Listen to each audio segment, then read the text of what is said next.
Hi there. So in this video I want to share a little bit of insight into gems and crystals. So there are like various types of stones. Here I got some, this is a pointer. This is a citrine smoky quartz. And this is chalcedony. This is a raw piece, then there are some polished ones.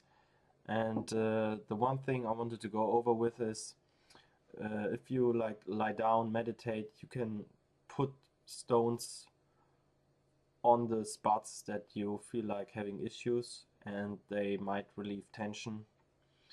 And but the best way for you to feel the energy of the stones is through your fingertips. That's where you have the best connection and feel it right going into your brain, or you might feel a little bit of tingling on your arms and legs, or you feel like energy going up and down your spine, kundalini energies, or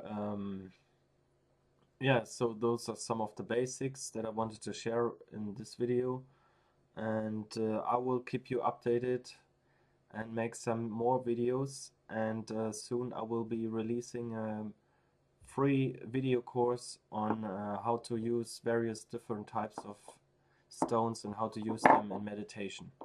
So I talk to you later. Bye bye.